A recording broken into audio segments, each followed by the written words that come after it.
Bruno Le Maire ne semble pas vraiment adepte de la gonflette.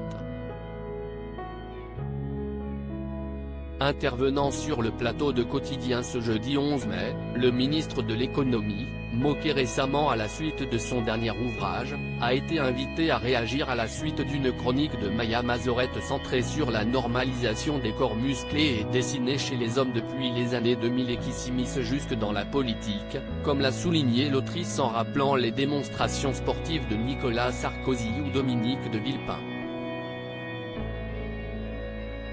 Bruno Le Maire, on sait que vous pratiquez la course à pied, est-ce qu'on vous verra bientôt pousser de la fonte ? A alors demandé la journaliste.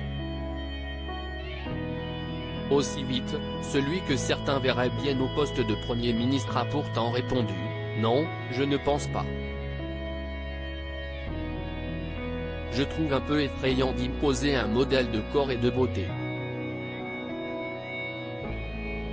Je trouve que la beauté est partout, y compris dans des corps un peu plus singuliers.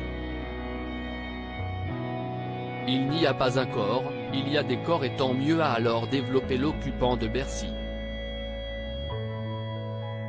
Après, chacun fait ce qu'il veut a alors voulu nuancer le présentateur, Yann Barthès.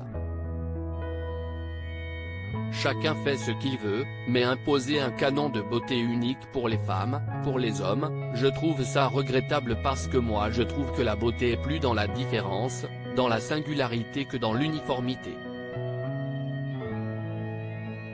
Mais ce n'est que ma conviction personnelle, a conclu celui qui visait déjà un poste au gouvernement dans sa jeunesse, qualifié alors de body positive par Maya Mazorette. Elisabeth Borne, Bruno Le Maire. Découvrez les ministres à leur début. Bruno Le Maire, sa réaction face à la polémique de son livre lors de son passage dans l'émission. Bruno Le Maire, qui partageait la lumière avec Audrey Fleurot, est également revenu sur ses récents déboires à la suite de la parution de son livre Fugue américaine et de ses écrits raillés sur les réseaux sociaux. Malgré la polémique, qui serait même montée aux oreilles des plus hautes instances de l'État, le ministre de l'économie a défendu son ouvrage et a assumé tout. Je pense qu'un responsable politique a droit à sa liberté, si est-ce une façon aussi d'aborder d'autres thèmes politiques, a-t-il déclaré, ajoutant qu'il travaille sur ce livre depuis 10 ans.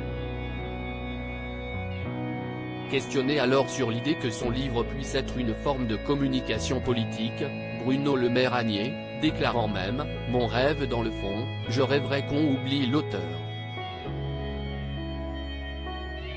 Il a cependant jugé inefficace en ce qui le concerne l'idée d'écrire sous un pseudonyme. Crédit photo, capture écran TMC.